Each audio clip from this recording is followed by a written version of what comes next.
We begin the bulletin with turmoil in the tea industry. Kenya is known for its premier tea, grown and produced in the country's highlands.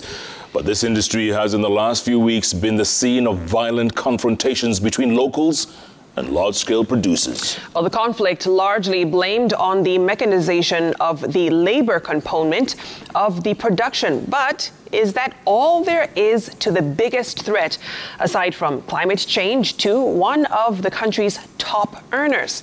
Well, Brenda Wanga toured the tea belt and files this report on the challenges that are putting the country's tea at threat.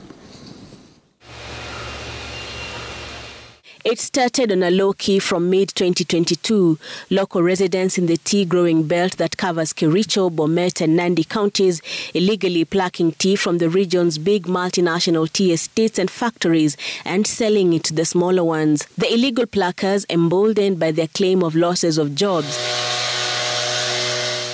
their places taken over by machines that now litter the green landscape that not too long ago was populated with human labor.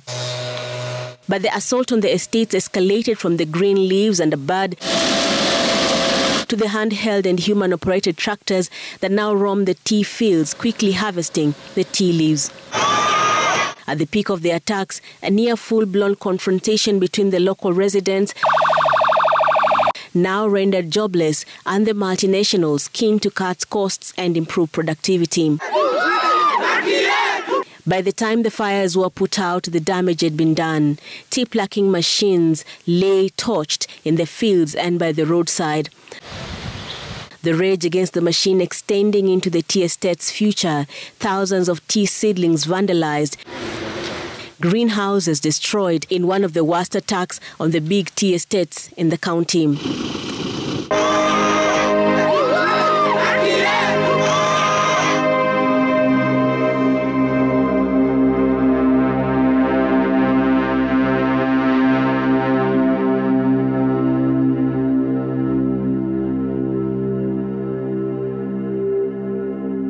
For decades, Kenya has thrived as one of the leading tea producers on the globe. This production driven largely by the favorable climatic conditions, the availability of red volcanic soil, the sunny days experienced here, and reliable and steady supply of rainfall.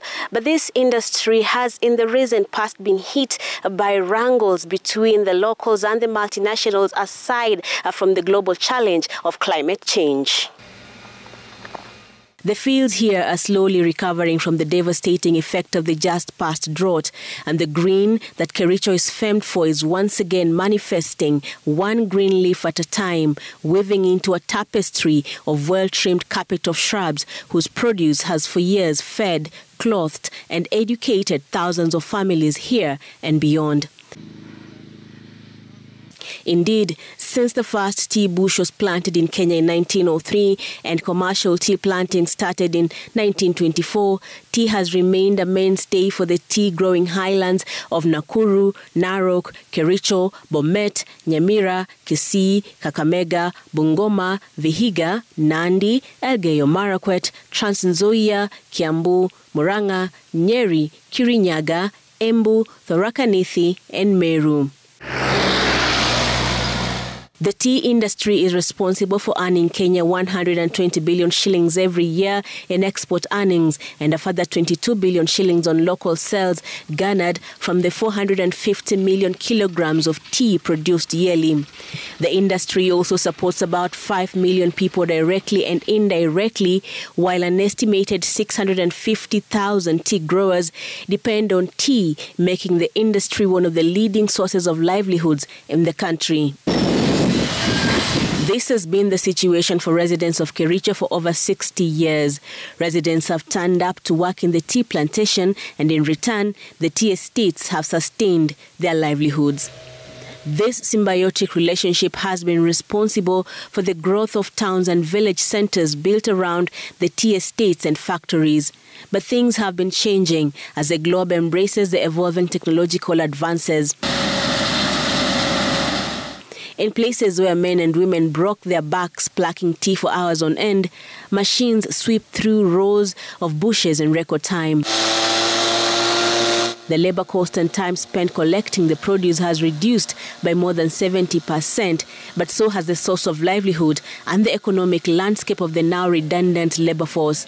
These violent run-ins are becoming common. Ilianza wakati watu wa estate iliambia watu walitae mapema. Wengine walioachishwa kazi hawana nyumbani, wakaanza kuiba chai polepole. Kuendelea hivyo hivyo, ikafika wakati vijana wanajitokeza kwenda kuajiriwa kazi kwa kampuni, labda mmoja achukuliwe, wengine warudi nyumbani. Wakaanza kuungana na wale wa kwanza polepole. Si unaona kikundi kinaendelea kupanuka. Ikafika wakati machifu wakaenda kuwaombea kazi kwa estate. Wakaambia management tupatie nafasi hata 100. Si mnaandika watu 600, tupewe 200. Tuchagua hao vijana wenye wanaiba chai wapewe juu hata machifu wameona ni shida tu. At Kimulot village, a trading center on the fringes of Chamasingi Tea Estate, is a shadow of its former self. Not too long ago, businesses thrived, fueled by the earnings of the residents who were employed at the tea estate. Now, padlocked doors and nearly deserted alleys greet a visitor here. Ili watu wengi walifutwa kazi ya machine kujona na mkono, tulikosa kazi. Maduka mengi ilifungwa hapa, manyumba wengi ilifungwa, biashara mingi, manyumba hata mabucha ilifungwa. Watu wakiajiriwa tutapata kazi. Watu pesa itaingia. Ile pesa itaingia, kila mtu atajimudu kimaisha. Jioni unaenda nyumbani ukiwa umepepa carrier bag, at least umepata pesa. Asubuhi sisi tulikuwa tunaondoka tunapeleka workers wa multinationals. Asubuhi tulikuwa tunapeleka hao, jioni tunaleta hao.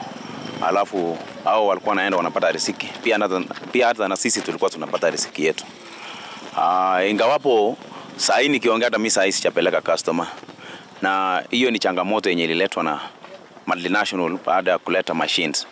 Sasa saa hii watu wamekosa kazi. Sisi wote tumekosa kazi. Sasa imekuwa ni changamoto. Si kwa sisi peke yetu, mpaka na waajiri wenye walikuwa maachiliwa hapa. The state of affairs attributed to what has been happening in the tea estates for close to 2 decades now. Multinational tea estates' introduction of tea plucking machines has changed the dynamics of life here.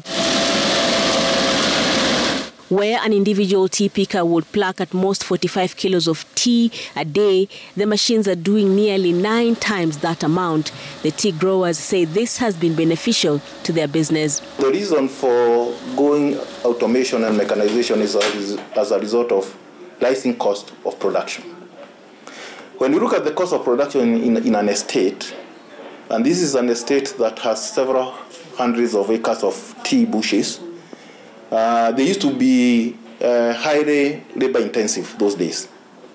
We would employ altogether the large scale tea producers would employ to the tune of about 40 to 50,000 workers. But over time, cost of labor especially has continued to go up.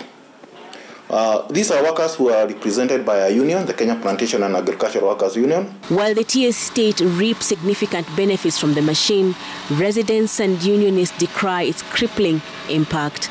We as a union have been trying to advise the company to be involving, to stop their arrogance and listen to everyone, including the workers leadership, the political leadership, the community leadership, and even the youth. But for some reasons, they decided to remain arrogant, and they were paying for their arrogance.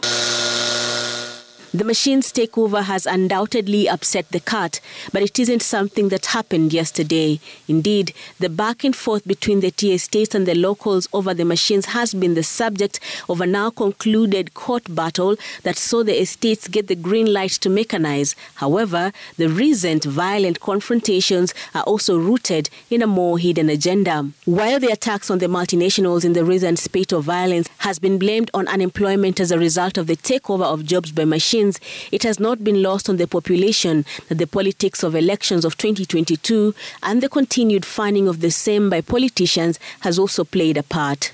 Our political class, when they were campaigning last year, 2022, they campaigned on the platform of we shall get the rand back from the large-scale tea producers, and that we shall also stop the use of automation and mechanization in the estates so that more jobs are created. Especially governor, especially even the MCAs. Imekuwa tu ni mileage, yani political mileage. Wakifika hapa wanasema munipee kura. Mkinipea kura mimi naenda namaliza hii machine. Juzi wakati waambia munipee kura alafu mpee William. Mimi nikishikwa William anakuja ananitoa nikijama machine. Saa hizi wanakuja sasa nasema tufanye resolution. Wanakujia sisi wanasema muende muibe chai. Alafu hao watu wa recognize nyinyi. When we had our Kenya Kwanza economic charter in Kericho, which was led by His Excellency the Deputy President, the Honorable Rigathi, and it was and the co-principal, the current Speaker of the National Assembly, Honorable Speaker Moses Wetangula. We all sat in Kericho, and it was an economic charter which was packed, and the people expressed themselves, and they said they want Kenya Kwanza government to look into a way of helping them to remove the machines and have them pluck tea. So it's not about the governor, but it's about what people said.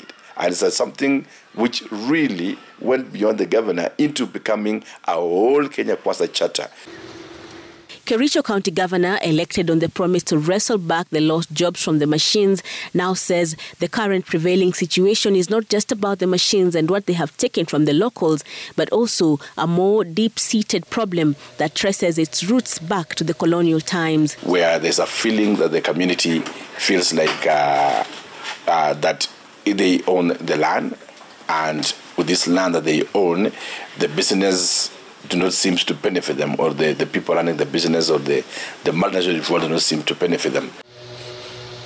His claims, supported by the Kipsigis Community Clans Organization, who are demanding that the community land tea-picking jobs revert back to the community unconditionally. There are a lot of donkeys ferrying maize to these estates, selling to the workers who are there. That way, we were getting money by selling maize to the workers. You cannot sell maize to the machine who does not eat ugali. The multinationals, however, say the grievances raised and the community's way of seeking redress have come at a great cost to the large-scale tea producers and the entire tea industry at large. We are talking about 100 million lost in terms of equipment, 100 million. In terms of tea that has been stolen, green tea plucked at night or during the day, we are talking about how many kilos? About 7 million kilos of green leaf. Convert that into Kenya shillings, talking about 250 to 300 million shillings lost. The conflict between the locals and the multinationals saw the establishment of a task force by the county government to look into, among other things, the historical land injustices, the labor conflict, mechanization and land rates and rents, as well as the relationship between the multinationals and the local business community. The findings of the task force released in January included the recommendation on the balance between mechanization and the deployment of human labor. There is a need of unskilled labor, because we still have even huge percentage of unskilled labor, which of course, if they are given a chance, they can pluck. But while at the same time, we are also listening to the investor and trying to strike a balance on the percentages. So this eventually will be an issue of percentages as we move forward, so that the investor doesn't seem to lose, while also the host community doesn't seem to lose, and we're able to, the way we have been doing before, because we have had that fantastic relationship. The task force also recommended that the land on which the tea estates sit be reverted to the community without any charge. The community leaders agree. When we are fighting for these things, we are not fighting it for ourselves. We are correcting a mistake which the British did to our people. When the British left, they transferred that mistake to the Kenya government of leasing out our ancestral lands. There is no Kipsigis who knows about those land leases. There was no Kipsigis. No Kipsigis was consulted. So how does the government lease out our Kipsigis ancestral lands? Brenda Wanga, Citizen TV in Kericho County.